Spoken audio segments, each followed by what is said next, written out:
नमस्कार। पंचांग प्रशिक्षण कार्यक्रम के अंतर्गत ये 23वां वीडियो है।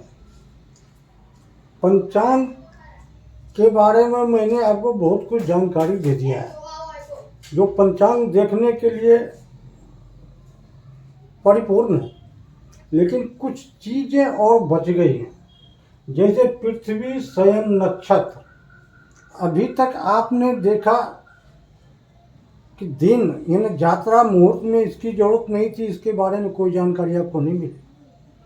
लेकिन जैसे घर का नींव डालना चाहते हैं, जैसे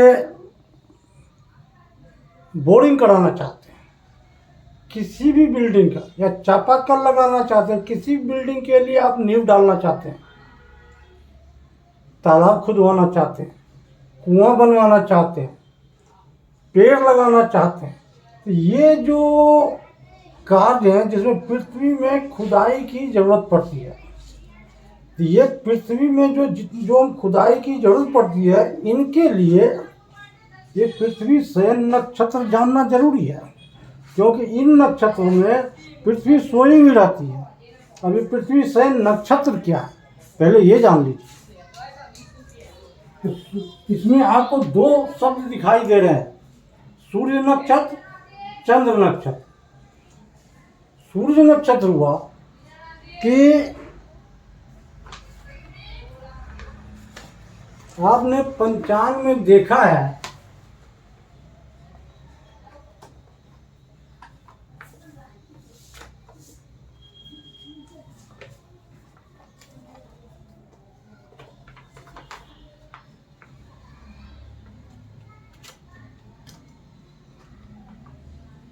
आपने पंचांग में देखा और अभी तक आप जान चुके हैं,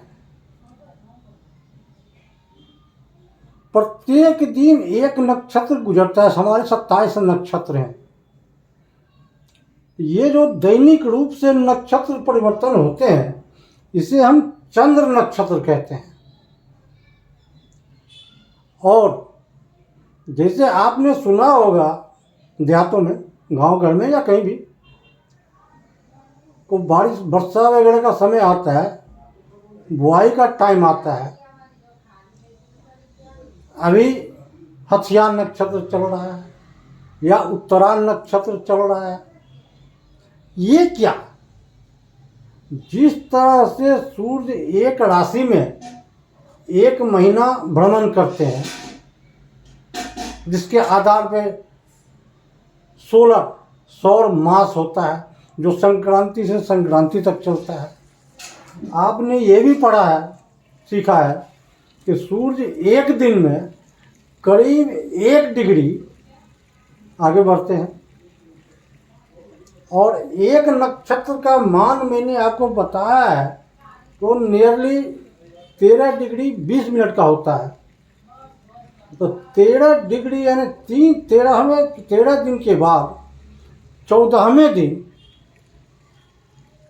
सूर्य का नक्षत्र बदल जाएगा, क्योंकि वो एक साल में जो 12 महीने, हर महीना सोलर मास होता है, संक्रांति से संक्रांति, तो मेष से शुरू होकर के मीन तक गुजरते हैं।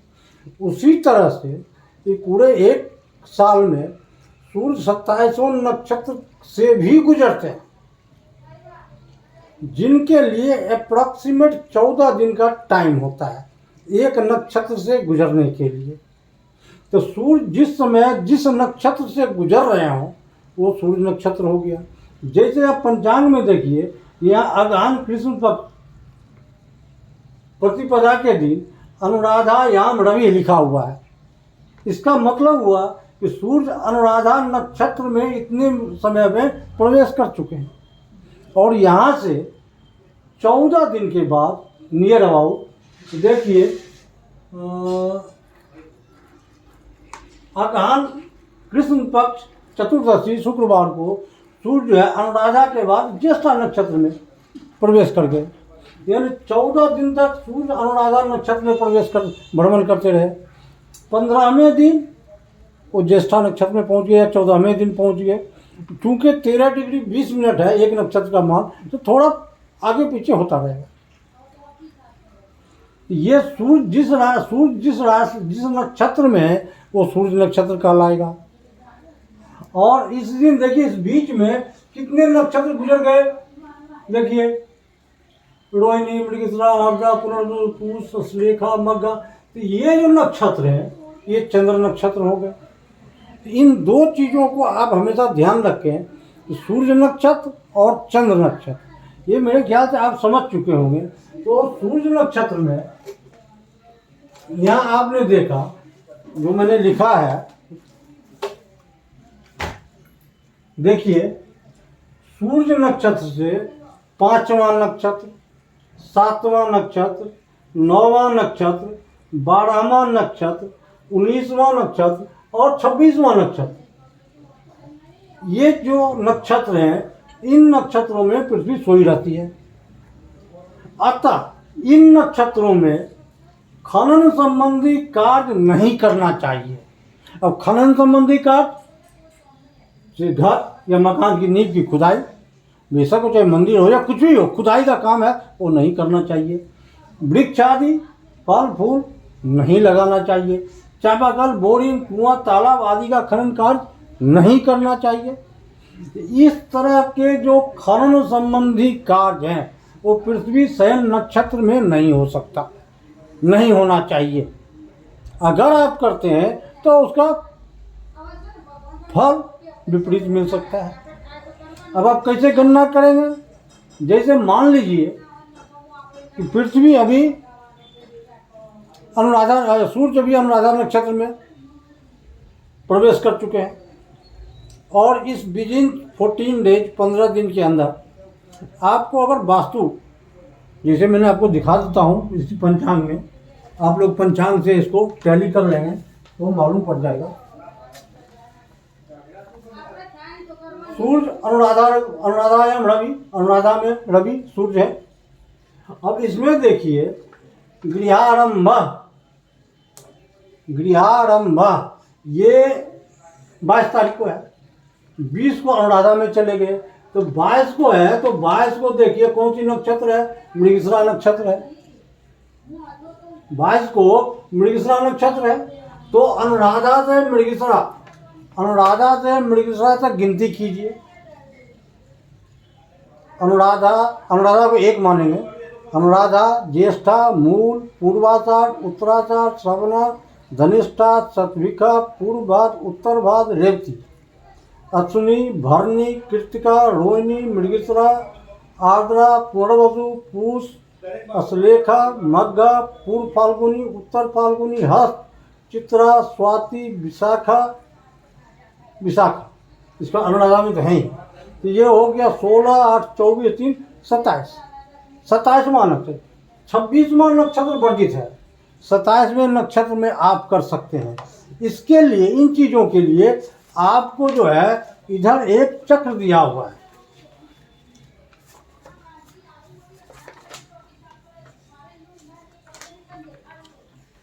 देखिए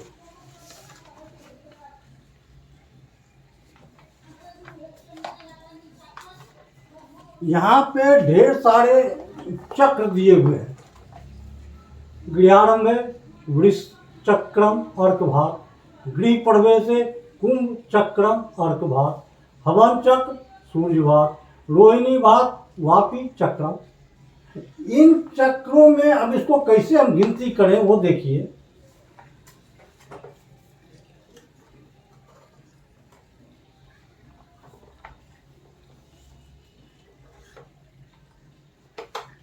आपने अभी गिनती किया 27, अनुराधा से